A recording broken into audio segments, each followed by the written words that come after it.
St. Paul, in his writing to the churches, would often refer to them as saints of the Lord. And so I greet you, my dear sisters and brothers. Saints of God, good morning. Today we celebrate the Solemnity of All Saints. And it's a holy day on which the church glorifies God for all his saints, known and unknown. On this day, remember the saints who may have been forgotten or never specially honored. The saints, my dear sisters and brothers, are holy persons whose example we aim to follow and ask for their prayers and intercessions. These men and women have been teachers, preachers, founders of religious congregations, married persons, missionaries, martyrs, from all walks of life and from all over the world.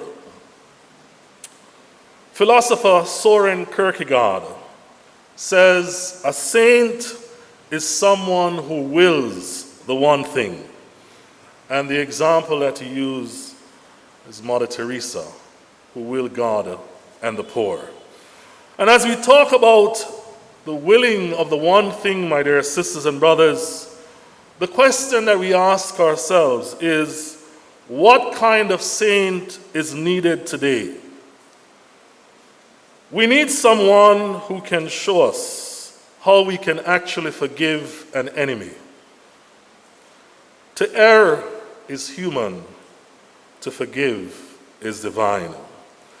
It's important, my dear sisters and brothers, that you and I let go and clean out of our lives all the pain, the hurt, negativity, rejection, disrespect, the abuse, malicious intent, and revenge. We need to let go and let God. As Jesus says on the cross to his executioners, Father, forgive them, for they know not what they're doing. And as persons, my dear sisters and brothers, who follow Christ, we are also invited to take on that kind of a disposition where we free ourselves and let go. In the book, The Course in Miracles, it says, most of our illnesses comes from unforgiveness. So if you know that there are people you're holding on to, even people who are dead, and you still have them in your heart, let them go, so that you can be free and live a good life. Mark Twain says, forgiveness is the fragrance that the violet sprays on the heel that crushed it. Let me say that again. Forgiveness is the fragrance that the violet sprays on the heel that crushed it. The Beatitude says, blessed are the peacemakers, for they shall be called children of God. Amen? Today we need someone who can help us to come together across the bitter divide within our churches and communities. You know, yesterday I was at the gas station filling up, and a big fight broke out. And you heard knives flashing, you saw people with different things. And you know when they're fighting, they're running towards you, right? And so sometimes you get caught in the crossfire. And you have to be scrambling as well and trying to find safety. And this is a craziness that we have, the bitter divide in the world. That when somebody says something to you, you must say something back to them, and it must be harder than what them say to you. It is very unfortunate and absolutely sad. Look at what is going on with the politics in America. And politics in so many parts of the world, my dear sisters and brothers. We're absolutely dividing each other. And the people who follow us, they believe us. And they carry out the things that we ask them to carry out. This kind of a power that we exert on people.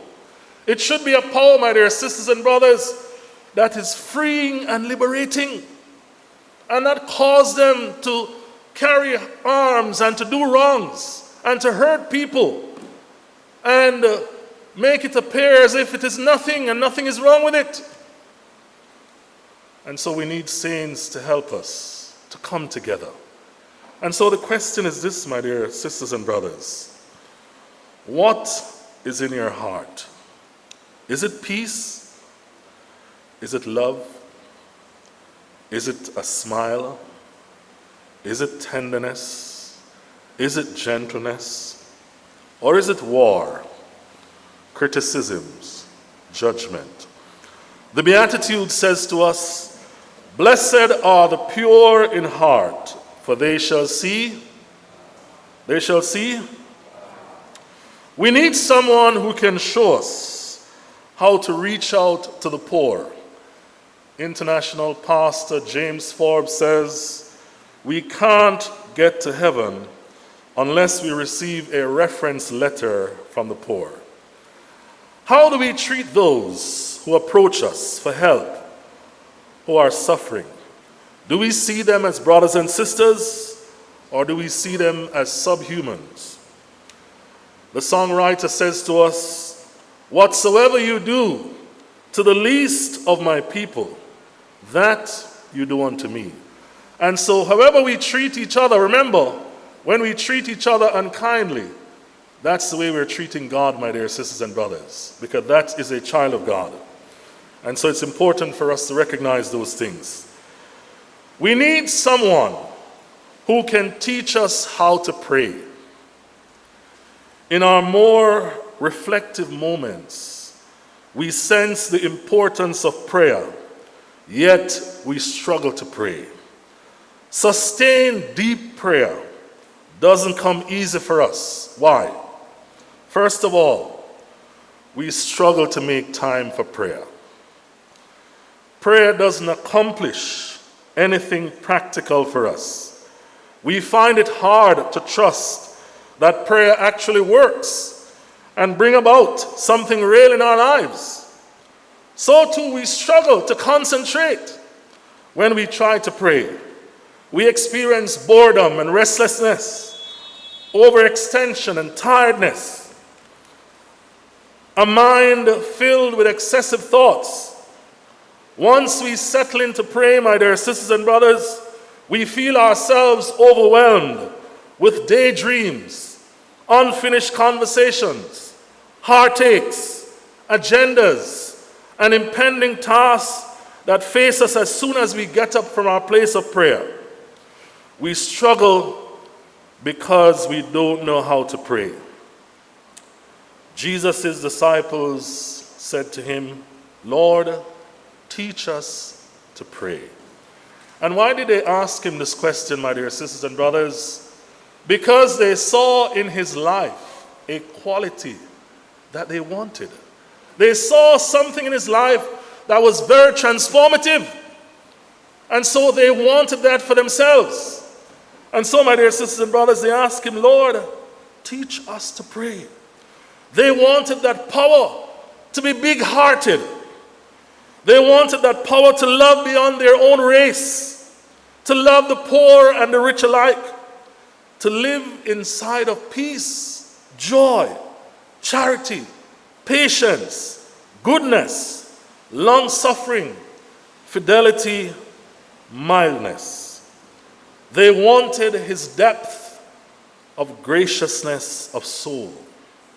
They wanted, my dear sisters and brothers, to be like him. When we are persons who are truly immersed and deep in prayer, deep in contemplation, it will come out in the way we relate and the way we operate. Amen? This is the beauty of what this thing is, my dear sisters and brothers. Hence the reason why the disciples asked Jesus, "Lord, teach us to pray." Today we need saints who can show us how to find Sabbath rest inside the bombardments of 10,000 cable channels. Probably we have a lot more than that. 1 million blogs and 1 billion tweets and all the Facebook and WhatsApp messages that we have to deal with. We are forever busy and staying in touch, when do we actually slow down, rest, and breathe? Today, information technologies have made us the most informed, efficient, and communicative people ever. We now have the capability all day, every day, of accessing world events, world news, whole libraries of information, and a detailed account of what our families are doing at any moment. Now, that is the positive side. Let us look at the downside to this thing, my dear sisters and brothers. What it is doing to our lives. How it is robbing us of the simple capacity to stop, shut off the machines, and rest. As we get wrapped up more and more in technology and in internet in general, we're beginning to live with the expectation that we must be attentive all the time to everything that is happening in the world and within the lives of our families and friends. The spoken or unspoken expectation is that we be available always. The expectation that when you send somebody a text message, they should respond to you instantaneously or within seconds or minutes or hours. And if they don't respond, you're vexed. Because it's an age of being instant. It's an instant age. And so the expectation is, I must be available all the time. This is a problem that we're having today, my dear sisters and brothers. And so we get impatient with each other. And people feel guilty when they don't meet expectations. We're becoming enslaved and compulsive in our use of cell phones and the internet. For many of us, it is almost impossible to take a day off, let alone several weeks, or be off on a genuine holiday or vacation. Why? Because we have to be constantly checking for email, for messages, and for all kind of things. So the mind, you never get to rest. Because the expectation is, I must be available all the time. We're meant to have Sabbath rest. When ordinary pressures, ordinary work, ordinary expectations are bracketed, and we give ourselves permission to stop, to shut things down, and to rest. I want you to say that with me. To stop, shut things down, and to rest. Do you have a time, my dear sisters and brothers, when you turn off your cell phone? Is that possible? Do you have a time when you turn off your Wi-Fi? Is that possible? I was talking in a church, and I was suggesting to them that they do a little meditation. And I was saying that you could start with 5 minutes. And one of the young ladies said, Father, I would go crazy within the first few seconds. And that is the truth. We have great difficulty with silence. We have great difficulty with meditation. We are afraid of ourselves. We're afraid of silence. And so we always have to be busy doing something. And the only time we stop is perhaps when we fall asleep. When we fall asleep, then everything closes down. But I want to say to you, my dear sisters and brothers, if you want to ensure that you have a healthy balance in your life, you have to find the time to shut down, to stop, and to rest. Amen? Shut down, stop, and rest. So that you can enter the depth of your soul, the depth of who you are. In this world of technology, if we're not careful, we'll be drawn and taken away. And so, my dear sisters and brothers, I want to encourage you to stop, shut things down, and to rest. The saints of old didn't face our issues. They had their own demons to conquer. We have our own demons presently. We have our own issues to deal with. We have our own issues to work out and our own virtues to pray for. And so today, my dear sisters and brothers, we need saints who can honor the goodness of the world, even as they honor God. We need men and women who can show us how to walk with a living faith. We need men and women, my dear sisters and brothers, who can help us to live in this world of sophistication, this world with its pathological restlessness, its overstimulated grandiosity, its numbing distraction, and its overpowering temptation. We need saints who can speak prophetically for the poor, for the environment, for women, for refugees, for those with inadequate access to medical care and education, clean water, proper housing, and for all those who are stigmatized because of race, color, or creed. We need saints whose lives are simply lamp for our eyes and leaven for our lives. Amen? Reach out and touch the Lord as he passes